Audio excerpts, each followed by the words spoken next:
École primaire de Québec fermée d'urgence. Bienvenue à Nouveau Info Québec.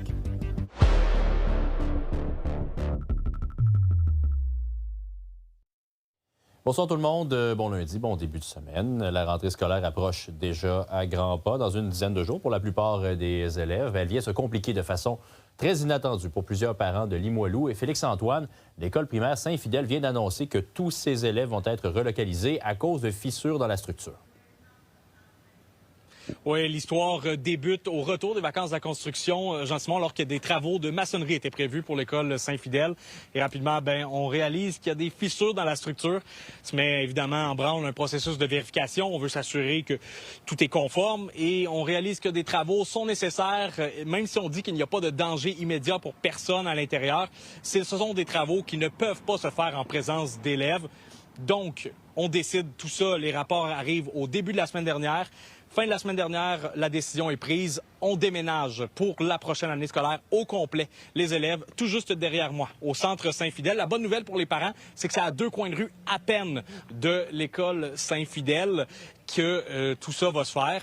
Maintenant, il faut savoir que c'est assez complexe parce que ces élèves-là qui arrivent ici, même si tout est prêt et tout se passe bien, il y avait déjà 12 groupes classes d'élèves de l'école secondaire Jean Brébeuf qui devaient être ici, qui, eux, vont devoir déménager du côté de l'école de formation professionnelle de Limoilou. Donc, tout ça, évidemment, illustre assez bien comment ça déborde dans les écoles du secteur. Et c'est ce que nous expliquait la directrice générale du CSS. Les écoles dans Limoilou seront pour la plupart à pleine capacité ou presque.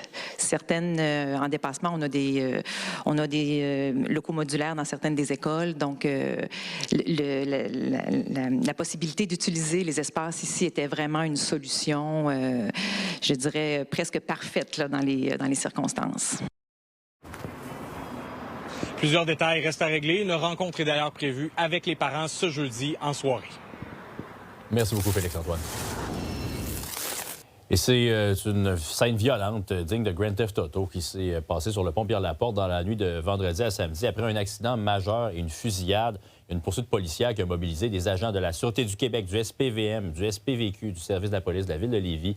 Un ex-enquêteur de la Sûreté du Québec déplore le manque de communication entre les différents corps policiers. Et Juliane Perrault lui a parlé plus tôt aujourd'hui. Qu'est-ce qu'on ne connaît pas sur ce qui s'est passé en fin de semaine? L'intervention policière, évidemment, le chaos entre les différents corps de police qui ont travaillé sur l'opération Sûreté du Québec, service de police de la ville de Lévis et de Québec. La difficulté des communications est devenue un enjeu, est un enjeu. Et il va falloir qu'il y ait un débriefing majeur aujourd'hui à la Sûreté du Québec, compte tenu parce qu'on n'est pas à la dernière opération de ce genre, étant donné la proximité des corps de police. Il va falloir qu'il y ait un canal de communication plus efficace qu'en ce moment, des policiers et policières qui rouvrent le téléphone sur main libre, puis sont des amis, qui se communiquent, puis mettent sur main libre le téléphone. Qu'est-ce qui aurait dû être fait autrement, selon vous, dans un monde plus idéal, disons? Une prise de décision efficace, vite, par un policier de la Sûreté du Québec ou un supérieur de la Sûreté du Québec, et de neutraliser les véhicules. On m'a rapporté qu'il y avait, à un moment donné, 7-8 véhicules de police qui suivaient le véhicule sur l'autoroute 20, direction ouest, à hauteur de Berthier, Saint-Vallier. Ce véhicule-là aurait dû être immobilisé par les policiers, il aurait dû être bumpé, si vous me permettez l'expression à l'aise. Parce qu'on n'est pas à l'abri quand on voit une personne qui a un problème de santé mentale, qui aura pu tout simplement embarquer sur la voie inverse en passant par le terre-plein et se jeter devant une voiture et faire encore une descente victime.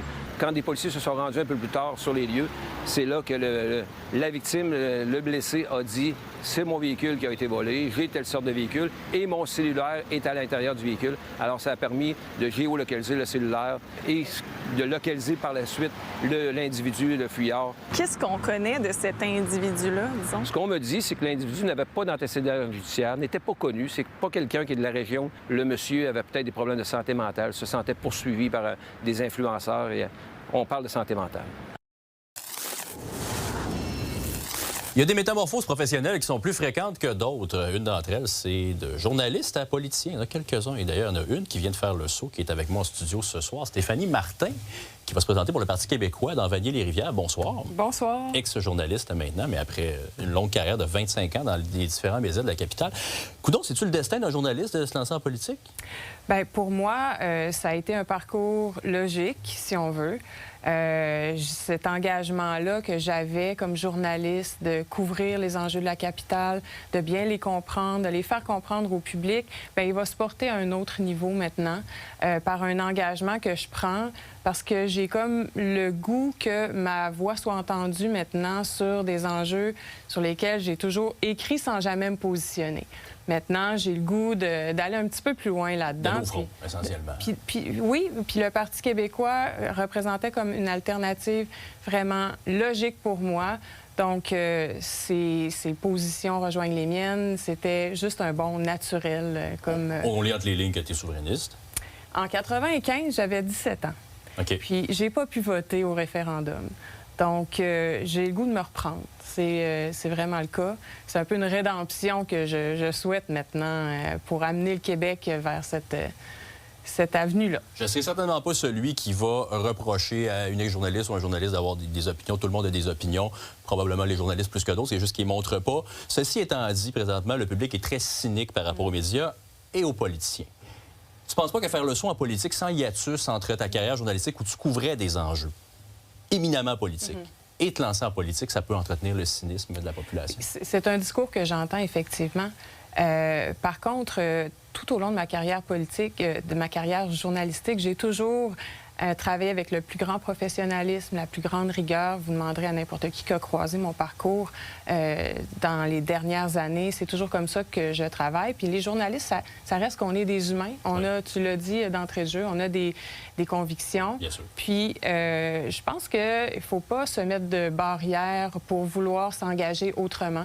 Puis je pense que ça en prend du monde de tous les horizons pour faire ça, pour faire cette démarche-là. Puis je serai effectivement pas la dernière à le faire. Je suis pas la première non plus. Dans d'autres parties, plusieurs journalistes ont déjà fait le saut.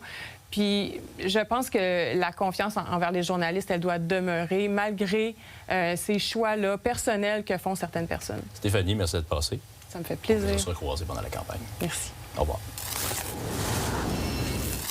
On reste en politique. Le prochain gouvernement va devoir se serrer la ceinture. Selon la vérificatrice générale, il va falloir trouver près de 5 milliards de dollars d'ici 2029 pour atteindre l'équilibre budgétaire. C'est une conclusion qu'elle tire de sa lecture du rapport préélectoral sur l'état des finances publiques du Québec. Ça, c'est publié par le ministère des Finances. Plus de détails avec Laurence Royer.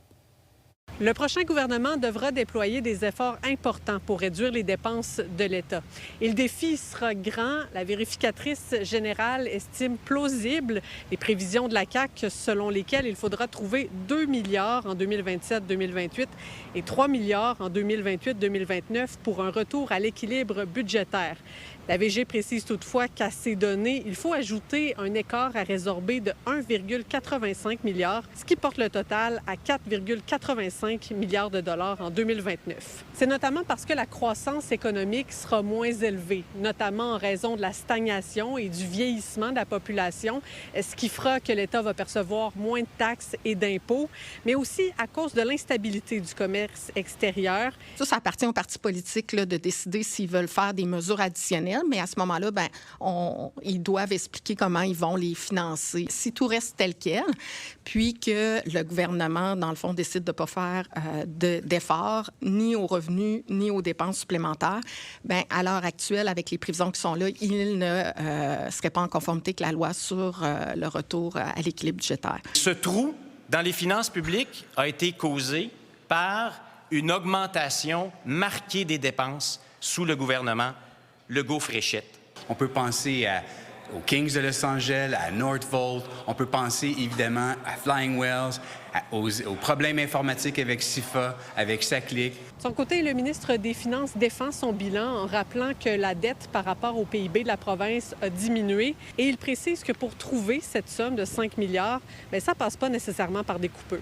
Ça peut venir soit d'une hausse des revenus, soit d'une diminution des tensions au niveau de la relation commerciale avec les États-Unis. Ça peut venir des provisions et ça pourrait venir d'un effort supplémentaire aux dépenses. Et pour atteindre cet équilibre budgétaire, le gouvernement de la CAQ prévoit couper dans différents programmes, mais également de réduire de 20 % les investissements dans les infrastructures, ce qui risque d'avoir un impact sur leur pérennité, prévient la vérificatrice générale. À Québec, Laurence Royer pour Nouveau Info.